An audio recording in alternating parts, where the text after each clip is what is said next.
What's up guys, Kudo-kun here. As most of you know, I've been taking my Japanese study very seriously these last 2 years. And over these last 2 years, I feel like I've learned a lot about the language that I wish I had known when I first started, because I feel like it would have made things a little bit easier.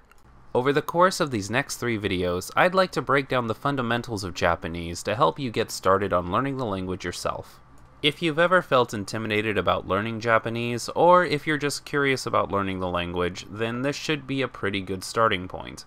Before we get started though, a quick disclaimer. I'm not fluent in the language as of making these videos, nor do I claim to be.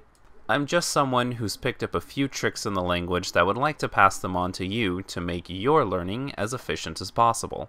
If anything, making these videos will be as beneficial to me as they will be to you, because I've reached a conversational level of Japanese, and making these videos is a chance for me to apply what I've learned and also pass some stuff on.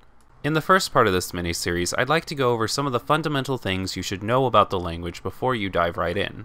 Consider this stretching before you actually hit the field to practice. The first thing I want to go over is pronunciation. Pronunciation is very different in Japanese than it is in English. The reason for this is because in English, one letter can represent a myriad of different sounds when read aloud. The letter A, for example, can sound like A as in at or apple, A as in ape or able, or A as in all or autumn. In Japanese, all sounds are consistent, so if you know how to pronounce the vowels in Japanese, then you know how to speak the entire language.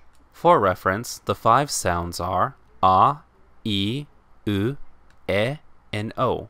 One of your building blocks in learning the language will be consistently being able to make these sounds without deviation.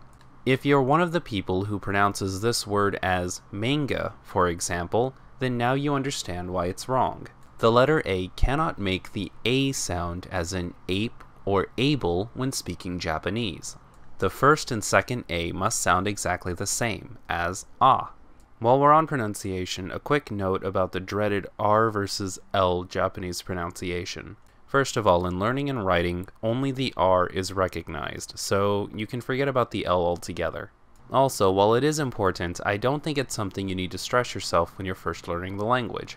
After listening to enough Japanese and practicing enough Japanese, your brain will eventually adapt. If you are dead set on getting it correct though, I do have a quick tip for you. Whenever you see the letter R, first replace it with a D. The Japanese R sound is made by quickly touching the tip of your tongue to the roof of your mouth while making the OO sound. You may notice that when you're making the D sound, your tongue is in a similar position. This is also the case with the L, which is why the R and the L are often confused in Japanese language. But oddly enough, when practicing, I find that the D is a much better starting point. Take the word kare, for example. When you see a word like this, just replace the R with a D. Now practice saying it and making the D noise as quickly as possible. Eventually you'll move from saying kade to kare. Again, it's not something you need to stress over, it's something that will come with time. But if you are in a hurry to learn it, then that's a good place to start. Next, we need to talk about the Japanese writing systems. You could say that Japan uses 3 different alphabets. The first and most important is a writing system called Hiragana. Hiragana is Japan's very own system, and it's the one that's most commonly used. Some would argue that Kanji is actually the most used writing system, but you actually need to know Hiragana to learn Kanji. And when you're first starting out with the language, you'll be reading everything in Hiragana. Next up is a writing system called katakana. Katakana is how words not originally from Japan are differentiated. This is very useful if you're picking up the language to learn video games. This word here looks kind of daunting at first, but when you actually break it down and learn how to read it, it reads stato. Why, that's just start.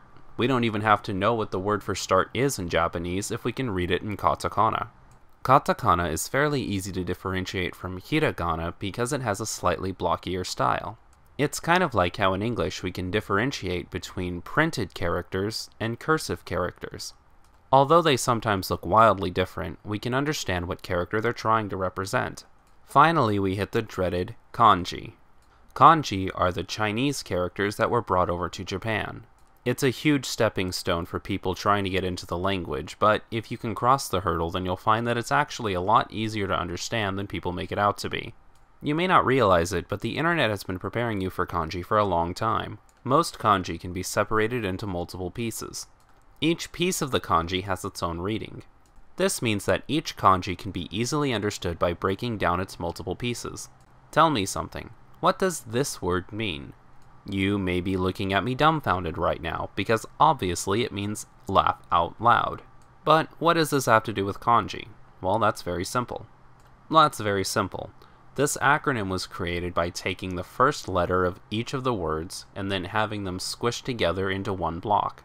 It's a single word now that anybody getting into internet talk has to learn. But once you've read and typed the acronym out often enough, it becomes very second nature to understand it by look. I'm sure you do it now without thinking about it. That exact same principle is applied to kanji. Just think of it as Asian leet speak, and it should be easier to pick up. Once you pick it up and start using it, you'll actually be thankful for its simplicity. As weird as that might sound right now.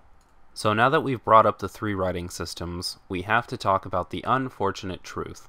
You must learn all three writing systems, and they vary in importance. There is unfortunately no real shortcut to learning the characters. You can use an app, you can use Google, you can use any method you like, but eventually you will have to learn how to write each character and recognize each character by sight. Nothing within an audio-based video will help you. The best I could really do is show you the characters and tell you what each character sounds like. That's a bit of a waste of time and not very helpful. Just pick up some index cards, make some flashcards, and study. Remember, you should be able to read the characters and also be able to write them. When you first get started, focus on learning Hiragana. You must know Hiragana to properly study the language. I recommend trying to learn 10 characters a day for about 5 days. Then spend 2 days going through the stack and making sure you understand each character. It's not quite good enough to just be able to guess at them. You should be comfortable being able to read them and write them at will. If you use this method and really take a week to get it nailed into your head, then learn katakana. Once you've done the same with katakana, take a break. You don't have to learn kanji right away. Maybe spend a month or so really getting comfortable with hiragana and katakana, and then you can learn some simple kanji. You will undoubtedly run into some kanji while you're learning anyway, so it's not like you have to rush it. To finish off the first part of this 3-part series, I'd like to give you some simple words to practice reading and saying. Watashi is how you refer to yourself. It's similar to saying I or me. Kare is similar to he. It's how you refer to somebody else who happens to be male. Kanojo is the female equivalent.